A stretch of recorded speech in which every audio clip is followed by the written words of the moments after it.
Com esse propósito, desde 2008, estão no meu encalço 4 delegados e 10 agentes da Polícia Federal.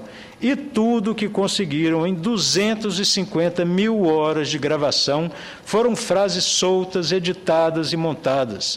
O conjunto probatório resultante é fraquíssimo, mas a dor provocada pelo escândalo é quase insuportável. Meu coração não tem espaço mais para a mágoa, bem como não possuo mais lágrimas a verter.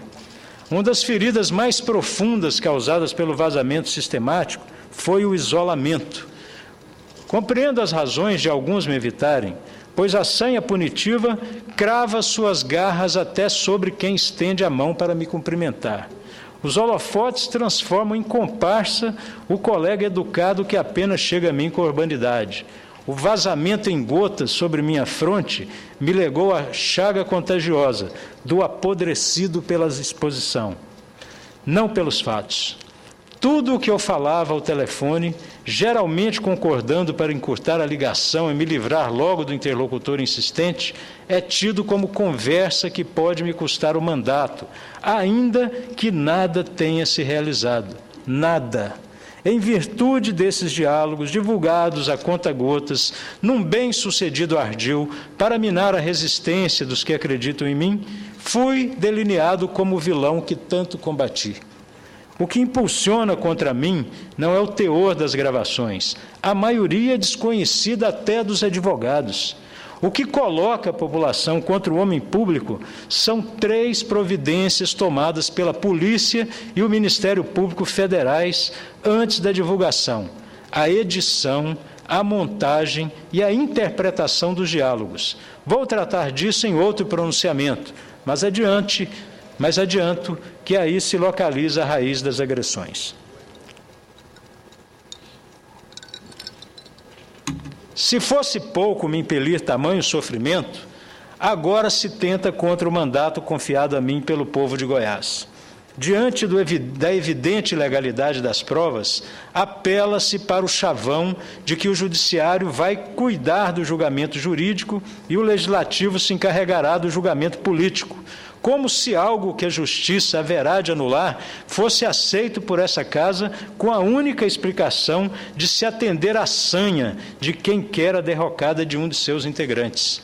O precedente seria perigoso, pois este poder se encarregaria de sacrificar às pressas um senador apenas porque, melhor analisado, o conjunto probatório que supostamente o incrimina não tem o menor valor probante. Deveria ser exatamente o contrário. Todos os indícios constantes nas reportagens inseridos nos documentos do Conselho de Ética e da Comissão de Constituição e Justiça foram extraídos das operações Vegas e Monte Carlo. Segundo se divulgou, foram 250 mil horas de gravações telefônicas. Ninguém conseguiu ouvir todas essas 250 mil horas de gravações. A própria Polícia Federal degravou somente 0,001%. Repetindo, a polícia degravou apenas 0,001% e ainda assim encheu dezenas de volumes. No total já conhecido, estimam-se em 150 minutos transcritos.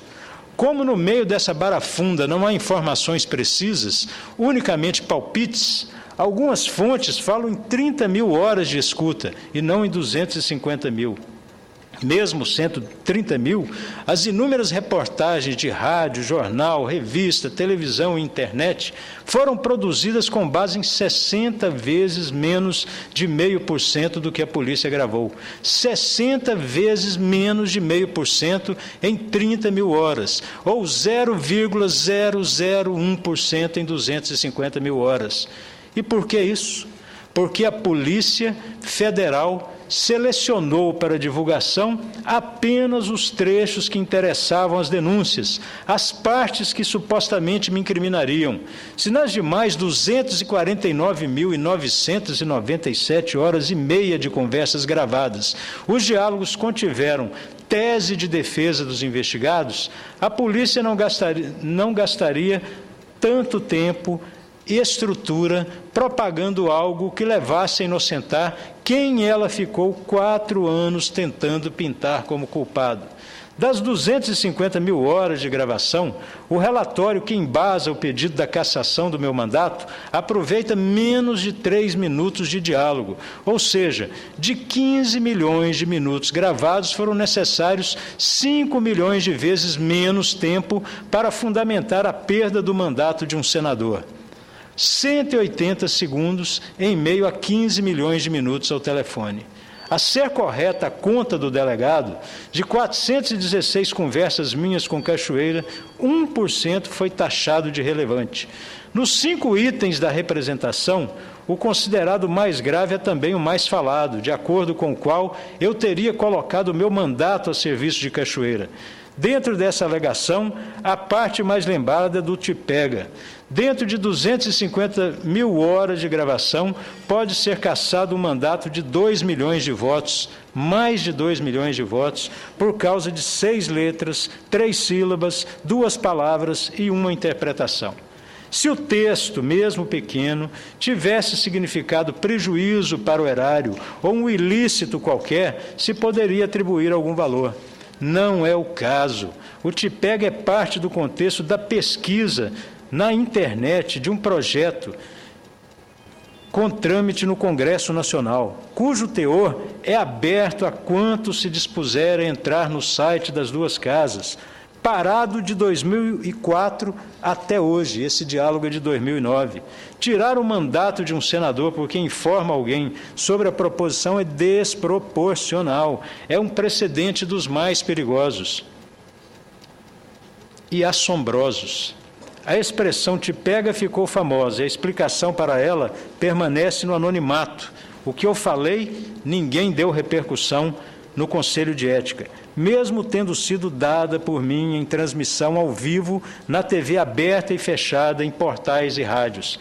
Em meu depoimento ao Conselho de Ética, relembrei a necessidade de perícia nas gravações acostadas aos autos. Lamentavelmente não fui atendido, porque há celeridade em jogar para os leões o corpo esquálido que há 125 dias sangra nas manchetes. Mesmo rogando por perícia nas gravações, do pouquíssimo que recordo do diálogo travado há tantos anos, justifiquei o teor do Tipega. Nada mais é do que fragmento de uma informação sobre um projeto de interesse legítimo de diversos setores da sociedade e até aqui do Congresso. Tratarei desse assunto, até porque sobre ele e demais temas em voga, debati durante horas no Conselho de Ética. Para finalizar, hoje, aproveito para me desculpar com as senhoras senadoras e os senhores senadores que, de alguma forma, se sentem decepcionados comigo, que tinham em mim uma imagem, ou que tinham de mim uma imagem, e ela se dissipou nos 125 dias de noticiário incessante. Já dei as explicações necessárias no Conselho de Ética, já apresentei teses no Supremo Tribunal Federal, mas ainda não conversei com todos os senhores, com todas as senhoras.